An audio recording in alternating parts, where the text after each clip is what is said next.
Magandang araw sa inyo mga idol. Gagawa na tayo ng ating PVC air tank. So yun, lalagay lang natin to. Bibilog lang tayo ng 2 sa una at 4 sa huli. So yun mga idol. Bibilog lang tayo.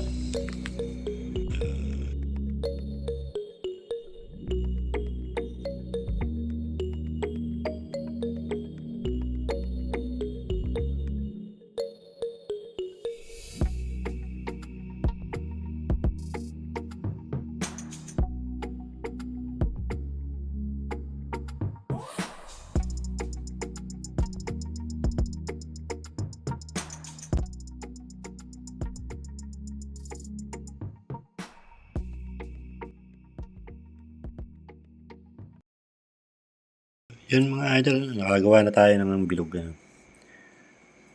Susunod naman natin gagawin dito is bubutasan natin at ipapasok natin para magkaroon siya ng stopper. Yan. Pasok natin yan, bibilugan natin. I-guide natin yung butas na maliit na yan. Bubutas lang ako mga idol. So ayan mga idol, nakabutas na tayo. Yung step naman natin gagawin para magkaroon, mailak natin siya. Tatanggalan natin to. Ayan.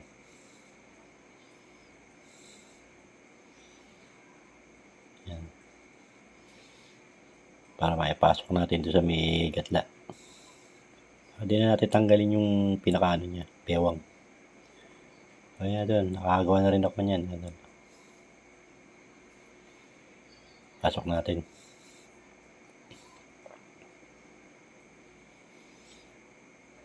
Hindi mo tayo nagmamadali idol sa project na yan. Para tayo naglilibang yan.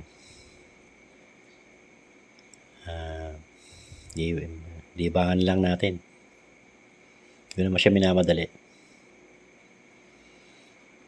So ayan idol, napasok natin 2. Pasok natin yung ididikit natin yan. So ikita ko lang sa inyo yung ating gagawin. So ayan mga idol, ayan, papasok na natin. Lagyan nyo na yung stopper mga idol. Pinakamakapal na rin idol na PVC na to. 5 cm to, yung PVC na to. Ginagamit to sa tubig, sa poso. Sukat niyan, D2. So ayan mga idol, kalapat na. Ayan, didikit lang natin yan. Lalagyan din natin ng screw. Pagka nakadikit na siya. Dito naman sa kabila idol, nakagawa na rin tayo. Nakagawa rin tayo ng bilog niyan, yan idol. Yan, kung ito gagamitin nyo idol, ito. Pwede naman dyan yung quick release na M10.